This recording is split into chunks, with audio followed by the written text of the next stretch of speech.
March 29th, 2021, part 2 of the drip irrigation. I'm working on the 1/4 inch line now for the containers. So I got the backflow preventer over here going into the filter to pressure regulator into a 1/4 inch line. So I got the 1/4 inch line going underneath the siding here. I'll neaten this up a little bit later on. I left a little slack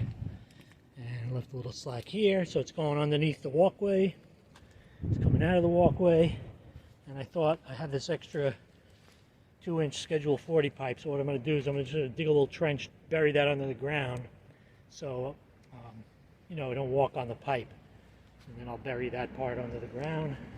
It's going to come out here. The 1/2 inch is going to go through the fence into the main garden, and then the 1/2 inch is teed off over here. So I'm going to go towards this way, towards the grow bags. And what I did was I put one of these little stakes that's going to hold the drip emitter in each grow bag, and also the gobo box. So I got 14 of these containers here, and then it tees off, and we're going to go into these whiskey barrel containers. So I probably just need 1 for the fig, and then maybe 2 in each of these containers. I'm not sure. Right now I have the garlic chives, and I have arugula growing in there. And I believe I planted cilantro seeds. So I don't know what I'll have in here, so I'm just going to set up 2 drip emitters for each whiskey barrel container, and then I'm going to tee it off and see if I can get 1 into that grape and maybe 1 into the blueberry. So we'll see how much. Hopefully you got enough pressure. I think we do. It's not that big of a distance, and this is a system set up for 30 different containers, so it should be good. I'll show you the finished product when I'm done. So what I did here is I cut some lengths because I have 1, 2, 3, 4, 5, 6, 7 beds here, 7 containers. So what I did was I cut some lengths from the first one, so I knew how long it was, and then connected each one with a T connector to the hose that's going to go into the container, and then the main line is going to come off of here and then continue to the next container. So what I'm doing is I cut 7 of these to length, and I'm putting the T connectors in on this end, and they're pretty. One day I got to get a tripod, but basically they're pretty easy to put in. They're just barbed connectors, and what you have to do is you have to kind of jiggle the line a little bit, the hose back and forth on here. You don't want to kink the hose, but it's not that hard to do. They say you could bring out like a little cup of warm water and hold the hose in the warm water for a few seconds, and it'll soften it. But as long as you're not doing this in the winter, it should be pretty pliable. Anyway, I got 3 more containers to do, and then I got to hook up the main line, and then I'll try to see if I have enough to go into the that blueberry. I might move the blueberry anyway, and then to that grape vine. Okay, so I made little pieces for each of the grow bags, as you can see. A small piece with a T on it. So then I'm going to cut into this main line, slice in, and then attach the T to the next bag, to the next bag, to the next bag. I made one for the gobo box. It's going to go all the way down to the main line. I'll figure out a way to maybe put that under the ground, a piece of wood over it, and then all these other grow bags and the containers.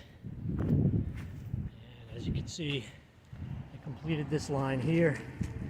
So here's the main line, goes into this container for the fig, then it continues along, goes into that container with a T, that container with a T, and so on.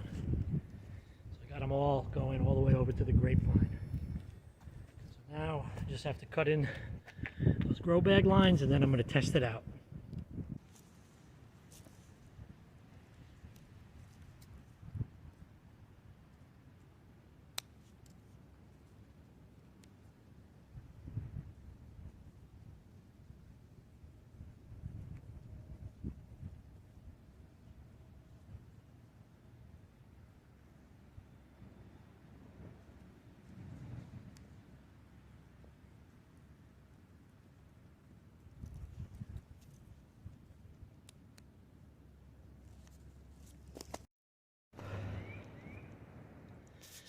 Okay, well, they're all connected, and we have drip.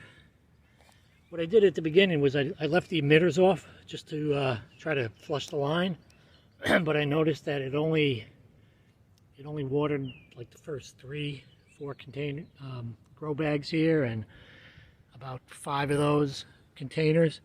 So I thought, let me put the emitters on. As I put the emitters on, it started going further. So I guess the pressure needed to build up. These are 1/2 gallon per hour emitters. So, but they're working. Every one of them. Grow bags. I put a little, I had that extra 3/4 inch pipe. So what I'm going to do is trench that a little bit, put that under the ground, and then we come up the gobo box, and she's dripping in the gobo box. And then the last 4 grow bags, we've got it. And we got drip in all the whiskey barrel containers. So that's great. It's a great system. And the last one here, going into the grapevine. So I just have to move them, adjust them, the position for these. This one I forgot to bring the stake, but I'll position it right like that. So it drips, you know, we just want it to drip by the roots. That's all we need. We don't need to water the rest of the garden, right? So anyway, I'll leave that up. And yeah, that's it. So I have to wait for the rest of the connectors so I can hook up the rest of the drip tape. I have this one bed working, but I have 1, 2, 3, 4 more beds, and I'm going to see if I have enough pressure. When I connect this bed here, I'm going to have probably 3 drip lines on it. I'll put a 4th drip line over there, but I'm also going to run a main line, a main 1/2 inch. I'm going to try to run a 1/2 inch all the way down here so I could water the garlic, the blueberries, strawberries. I'm going to probably not do, but you know, maybe I'll think of something. I don't know. Anyway, that's my plan, and I'm sticking to it. Oh, also, in the other video, I showed you how a lot of guys on YouTube, they tie off the ends on the drip tape just with electric tape. They kink it over and tie it. Well, I put a plug here that I can unscrew because it's going to get below freezing on Thursday and Friday night. So I want to try to blow these lines out. I don't want to have any problems with the new system that I put in. So what I'll do is I'll take this cap off. I'll take out the connector that I have over there by the rain barrel in the corner, right over there. And I'll take my air compressor and blow air through it, clear these lines out. I'll clear out the lines. I put a goof-proof, what they call a goof-proof plug. So if you make a mistake poking holes in these, they give you little plugs, but I put one on the end over there. So I could take that off.